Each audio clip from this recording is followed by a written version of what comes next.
identify as Christian first, not gay or LGBT, as Christians, and they live a life in Christ. And it's difficult. Of course it is, it's challenging, but every life lived through Christ is challenging, because what he tells us is, yes, you will suffer, but I am alongside you in that suffering, and I suffered for you. He says, yes, you will be persecuted, but I will bless you because of it. Like, if it was easy, there'd be no point in doing it. And all of this is what I would say. And I would say, look, this is all in love. This is all because he loves you, and he has an ordered plan for your life. You have to trust in him. You have to trust in his plan. You have to follow his order. And yes, people are susceptible to sin, and people, because we're fallen, people are tempted, and people do fall. But it's so important that people know that if they do fall, there is always a way back, and we're not lost at the first hurdle, because it's not a binary life. It's not either I'm a saint or a sinner, because we're all sinners, and we're trying to live as saints. So it's about that redemption and that constant forgiveness. But of course, to get there, you have to repent. And that's what's important, to turn away from the sin and to turn towards Christ. We, I think in the West, seem to think that it would be impossible to live a life without any romantic sort of relationship. Is that an idol in our view? What is the issue there? Of course it is. And not everyone is called to the married life. Not even every heterosexual person is called to the married life. So some people are called to singleness. And there's a goodness in singleness. This again comes back to the Bible. It comes back to Paul and Christ, and the message that we all have our individual callings, because Christ knew us before we were born and had a plan for us from day one. And it's about finding that plan with him, not against him. It's not about setting our own agenda.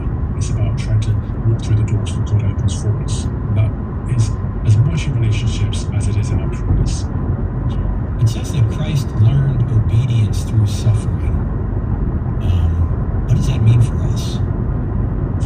Well, it means that if we want to follow him, we have to follow him in that path too. If we want to be obedient to him, we have to enter through suffering. We have to pick up our cross, and that might be physically, that might be metaphorically, it might be emotionally, it might be in terms of a relationship, but we don't know. We just have to go along with the suffering and work through the suffering. We can't avoid suffering. No human life is suffering free from suffering. That would be a miserable life anyway. Calvin, where can our listeners and viewers learn more about you, watch your program, read your articles, because you are writing frequently? Where do they go? The best place is probably calvinrobinson.com. And on there I've got links to my social medias and my Substack, and I put links up there to my Common Sense Crusade as well. Now, for our listeners in the UK, if they want to see you teach, do you preach, do you teach? Where is that, and when is that? So they can come to my parish ministry, which is every Sunday at 10 a.m. at Christ Church Holston, or they can tune into my public ministry, which is on GB News at 7 p.m. every Saturday. Okay, GB News every 7 p.m. on Saturday. That's most of our viewers and listeners can access that. Where do they access that? So it's on Sky, it's on Virgin if you're in the UK, but if you're abroad, it's on GB News YouTube channel, and there's a GB News app that you can get on Android and iPhone, and you can watch their shows on demand. Okay, GB News. Write that down, ladies and gentlemen, for Great Britain. Great Britain News. And Calvin Robinson, the name of the program is Common Sense Crusade. Common Sense Crusade. Calvin's Crusade for Christ. There's nothing politically correct about this show at all, ladies and gentlemen. We're on a crusade with truth. And Calvin, it's been a pleasure having you on. We hope to have you on again and discuss more of these issues. Do you have any other speaking engagements coming up at the Oxford Union, or any other debates that we can be praying about and watching you in? Yeah, I'm going on Pints with Aquinas soon, so that should be interesting. Oh, go! Pints with Aquinas, that's friendly. That's Matt Fred. He's the he's a Roman Catholic. Yeah, anticipating something there. But okay. I'm looking forward to coming out to the States as well. Well, when you do, please email me and let me know. We'll see if we can meet up. I'd love to meet you and see you in action out here. Do you have a date on that? McKinney ito po dahil. Okay, great. Well, that's Calvin Robinson, ladies and gentlemen, a great warrior for the truth. Please pray for him, as he is a very bright beacon of truth in the UK and now around the world via the internet. Check him out at calvinrobinson.com. Watch his program, support him there. God bless, folks. See you next week. The views and opinions expressed in this broadcast may not necessarily reflect those. 90.5 KTXG Greenville, Dallas. Explores the evidence of the Bible's inspiration and authority through some of the world's most respected biblical scholars. The Bible subjects itself to historical verification. It puts itself at risk of inquiry. From the American Family Association, The God Who Speaks, available now at thegodwhospeaks.org. This is American Family Radio, a listener-supported ministry of the American Family Association.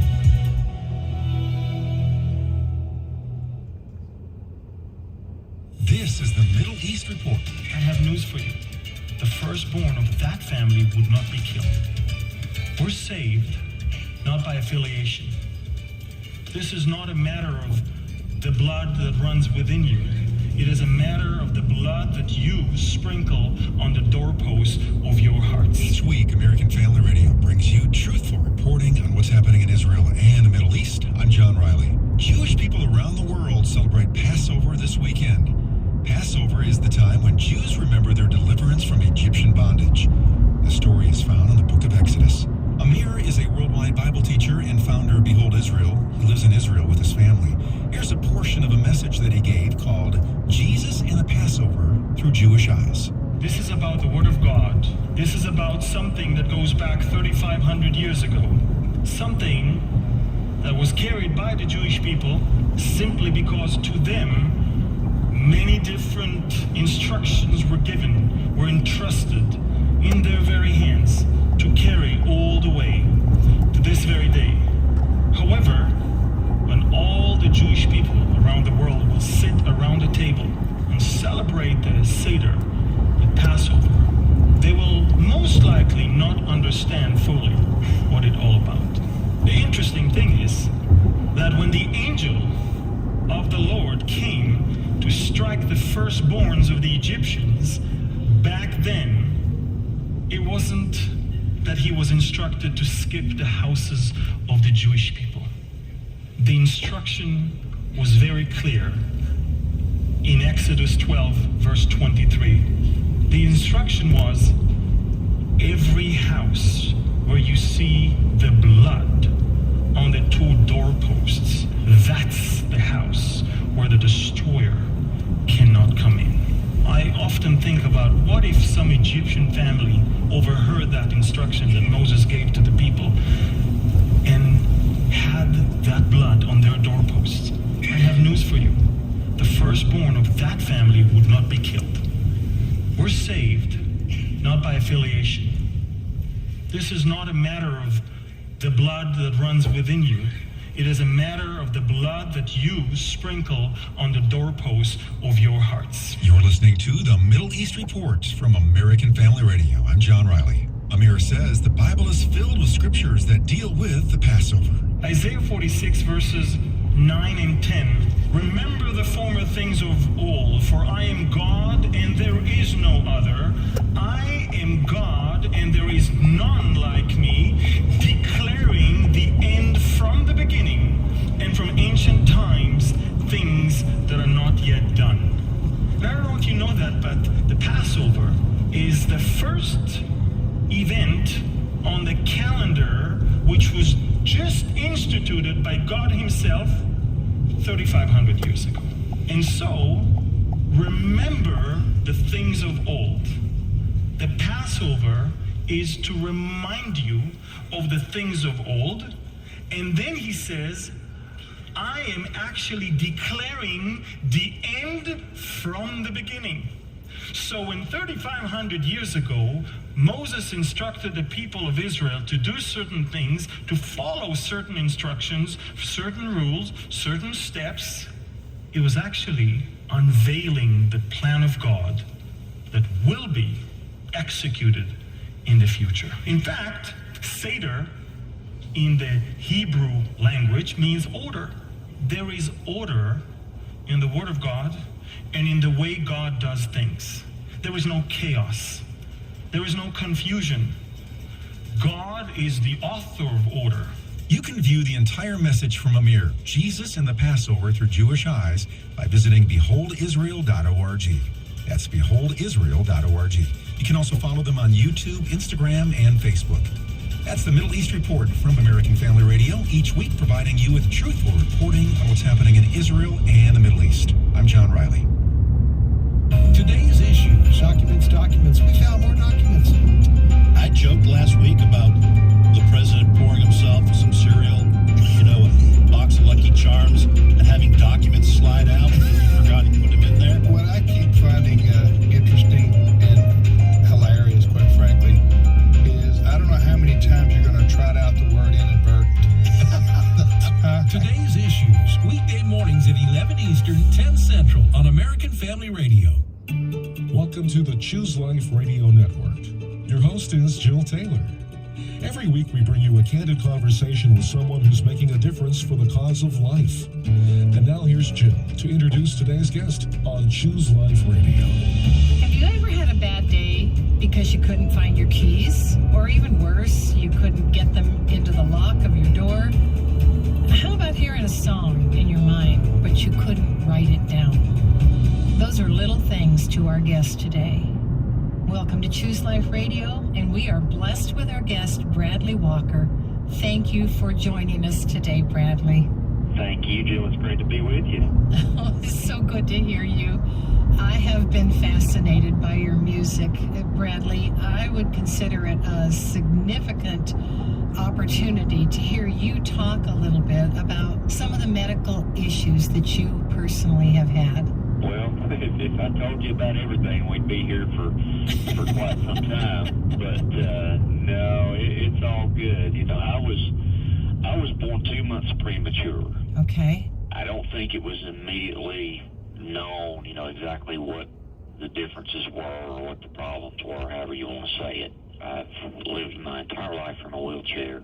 Not long after I was born, I do know that a doctor told my mom at some point that if I lived, I probably wouldn't live, but if I did live, I would probably just be nothing but a vegetable. That was what one particular doctor told her. Such encouraging information, right? Right, and I mean, I can't imagine what that had to feel like to hear that. But of course, when I was first born, I had some issues, and then came home, I think, after a time, and then had to be rushed back to the hospital. Spent a lot of time through my childhood and early years, in and out of the hospital. Have had, I would say, probably 18, 19 different surgeries. But I've lived my whole life from a wheelchair. And once they figured out that, okay, not able to walk, and this is the way it was, I was just blessed to have family who was just always encouraging. It was like, okay, this is the hand we've been dealt, so we're going to do the best we can with it. I was able to attend a regular school, never attended any special classes of any kind. I had an aide all through my school years, from the time I went into kindergarten, and then from first grade all the way until I graduated high school, the same dear sweet lady was my aide for all 12 of those years through school. That's a huge gift. It is, but just have been blessed, all my life. I feel like more than I've ever deserved. But just, I've had bumps in the road, of course, but I think my biggest blessing, one of my biggest blessings, was just to have a family, and especially a mom who was very strong and instilled a very strong will into me. Don't let your challenges keep you from doing anything you want to do. And it's been a huge blessing all my life. And you've actually followed that good advice. I can attest to that. I taught school for a period of time, maybe 18 years of my life, and I worked myself down to kindergarten. They can be really sinkers to each other, can't they? They can. They can, and I think for especially children that were handicapped or dealing with learning issues, I I remember how hard it was to get across to those kids as a group that we are going to treat each other as if anybody's left out or anybody's treated differently. We're going to be a family here.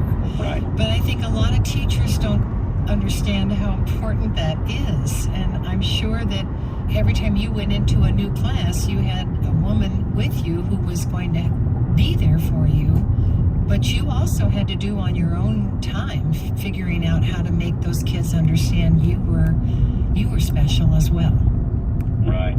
I am of the generation and came up at a time when, and even thinking back on it, my class in school was one of the last graduating classes in our school where the majority of the kids started from kindergarten and went through school together all the way until we graduated. I graduated in 96. And we all grew up together. And I think I never had a problem. You know, I never had any kind of issues or problems ever that I can remember in school. You know, the kids were always very accepting and very supportive, you know, in every way. And I think one of the things that's different about, and this is just a personal opinion of mine, because I've thought about this a lot, being somebody in a wheelchair, one of the differences about that time versus today, in the world we live in today, so much emphasis is placed on our differences, all the ways that we're different. And we are. Each and every person is different. Exactly. God made each and every one of us different. You know, we all know that. But I think we need to get back to a place where we focus on all the ways that we're the same rather than all the ways that we're different. I was never want to be treated any differently because I was in a wheelchair or because I had challenges maybe that other kids didn't have.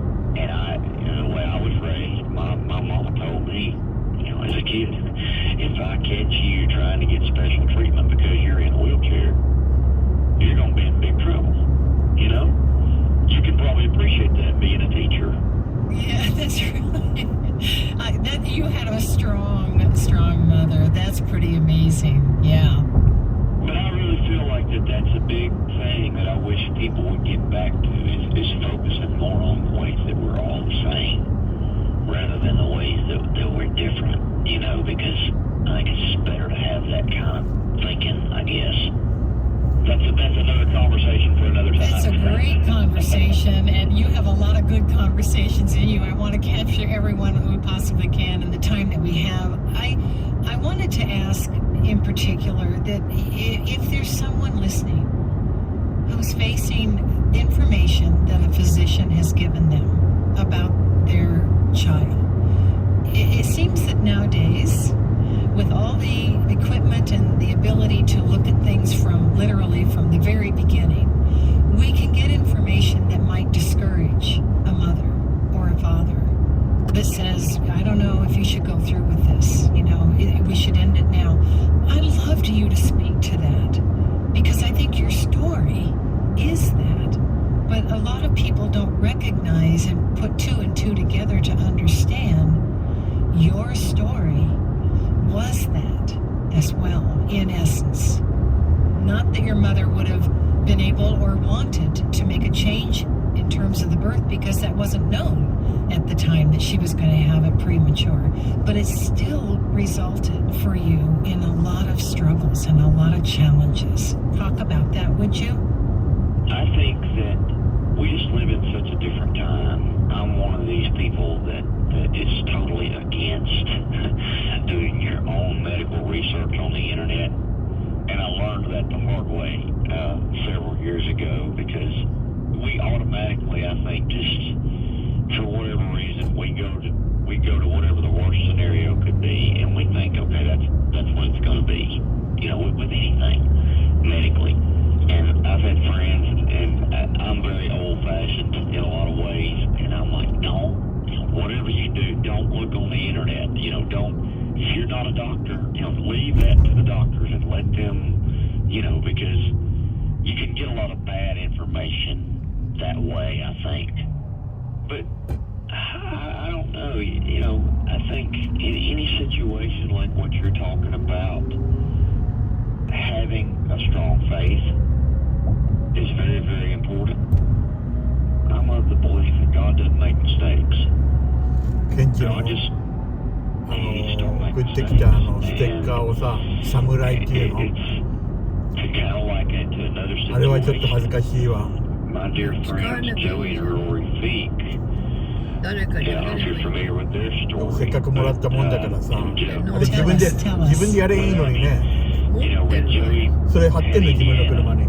知らないそん baby な girl の in 見てない Indiana and discovered that she was going to have challenges in her life. They didn't see it as a problem. Even though, it's going to create some issues, things are going to be different.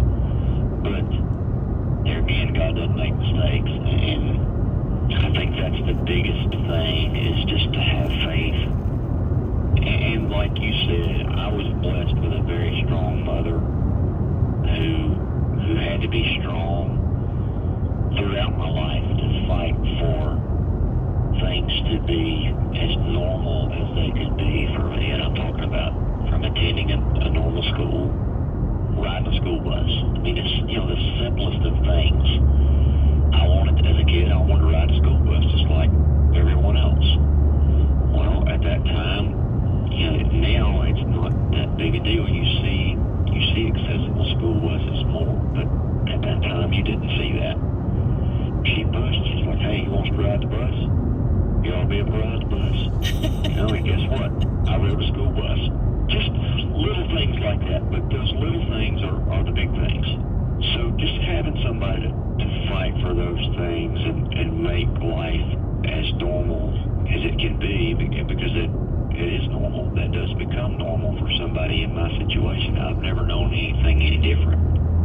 Bradley, talk to me a little bit about growing up with the faith that she shared, because that's obviously very, very important in your life. It is. I was, from a very early age, brought up in church and just had a very strong faith instilled in me from the beginning, and that's, and as you get older, even now, I'm 44 years old now, and as I get older, my faith just continues to get stronger, and I think we lean on our faith more as the older we get. But it's always been a big part of who I am. Have I always made the right decisions and the right choices? No. Well, none of us. We all make mistakes in life, and we all have things that we maybe would do over if we had the chance. But faith has always been, and will always be a huge part of who I am and of my life and my story. We're going to take a quick break here, but there is so much more to this amazing story of God's provision, his love for this son of his, and the gift that he gave to Bradley in song. We haven't even begun to talk about that. So don't go away. We'll be right back on Choose Life Radio. Choose Life Radio believes that life is a sacred gift from God and should be treated as such, from conception to natural death. Our purpose is to share in-depth conversations with persons who have a direct connection to the life issue. These conversations encourage, inspire, and shine the light of God's amazing grace on the lost and hurting world. Your gift today, whatever the size, will help us continue to expand the reach of these life-affirming conversations. You can give generously online by visiting ChooseLifeRadio.com. Just click the donate button at the top of the page, or you can mail your gift to Choose Life Radio, Post Office Box 6622, Canton, Ohio 44735. That address is also posted at ChooseLifeRadio.com. Your gift helps keep this life-affirming message on the radio. Now let's get back to the conversation. Hey, welcome back to Choose Life Radio. I'm Jill Taylor, and I have an amazing guest with me today. So if you just now are tuning in, you're going to want to go back and hear the whole story. I love that, the whole story. We are talking with Bradley. And Bradley, I want to thank you for sharing the detours that were set in front of you, the absolute impossibilities that you came face to face with growing up, and the gift of voice and song that God placed in your heart. Would you tell us about those things? Music has been the one constant in my life from as far back as I can remember. I have always just been able to carry a tune and have loved music. From the time I was 3 and 4 years old, I was singing. Music was always on in our house, and I just picked up, one day going down the road, probably in a car, singing along with the radio, and I've never stopped. It's been the one thing that I felt like I was put on this earth to do, and has been such an amazing blessing. Started singing that, like I said, as a kid in church, and then just anywhere anybody would listen, basically, around home here. And then at 10 years old, I was had become friends by that time, real good friends with the group, the Oak Ridge Boys. And those guys put me on national television for the first time when I was just 10 years old. Oh. And yeah, I love it. You can find it on the internet. But, I'm looking. I'm going. Yeah. That happened, and that was kind of, I point to that as the night that, or the time, that I thought, hey, I can do this on a professional or semi-professional level at some point. And God had just placed the right people, so many amazing people in my path all my life. I sang bluegrass music for many years, recorded a solo record, and then met Joey and Rory Feek, who we mentioned earlier. Became dear friends with them, watched their career take off. They had heard my first solo album and loved it, and we just became very close friends. Got to do quite a bit with them, recording and traveling a little bit, and was part of their TV show. And as many people know, Joey, after giving birth to Indiana, she fought a very courageous battle with cancer. And just a sweetheart of a person. And she ultimately went on to be with the Lord. And I didn't know until after she had passed. Rory called me and said, hey, she had asked that you sing at her graveside. And wanted me to sing a song called Leave It There. And of course I agreed to do that because I loved her so much, still love her so much. At her service that day, along with many, many, many other friends and family and people that we all love, Bill and Gloria Gaither were there. They had worked with Joey and Rory for quite a while. That's where Bill Gaither heard my voice for the first time, was at Joey's graveside. When I sang Leave It There, he heard me and wanted to know who that was. And just a testament to how God works. And a testament to how God can use any situation for His glory. And that's basically how I became a part of the Gaither Homecoming family, is through a tragedy, losing a dear, dear friend singing at her graveside. We always say that the good Lord and Joey made all that happen. I was just going to say, Joey Feek is probably absolutely thrilled if God allows us to see some of those wonderful opportunities that happen on earth. I believe that it would bring her great joy. We're talking with Bradley Walker here today, and he is a musician that you must look up. You must listen to his voice, not only his voice, but the enthusiasm of his face when he's singing. And the songs that I think you're going to just really enjoy. And I know that Bill Gaither, when he picks up a new person, it's a huge compliment to you. Yes. Really, Bradley, that's awesome. That's great. Well, it is. Bill and Gloria have built such an amazing body of work through their songs and their ministry, and they're just two of the sweetest people that you could ever meet. And to have sort of their stamp of approval is a a huge blessing. It really is. Mm-hmm. And you have a group now called Brotherly Love? Well, that is the name of the first album that we recorded. The group is actually going by the name Brothers. We're brothers at the heart, I guess you could say. It's Ben Isaacs from the group The Isaacs, Mike Rogers, who plays with Ricky Skaggs and Kentucky Thunder, Jimmy Fortune of the Statler Brothers, and myself. And Bradley Walker. Yes.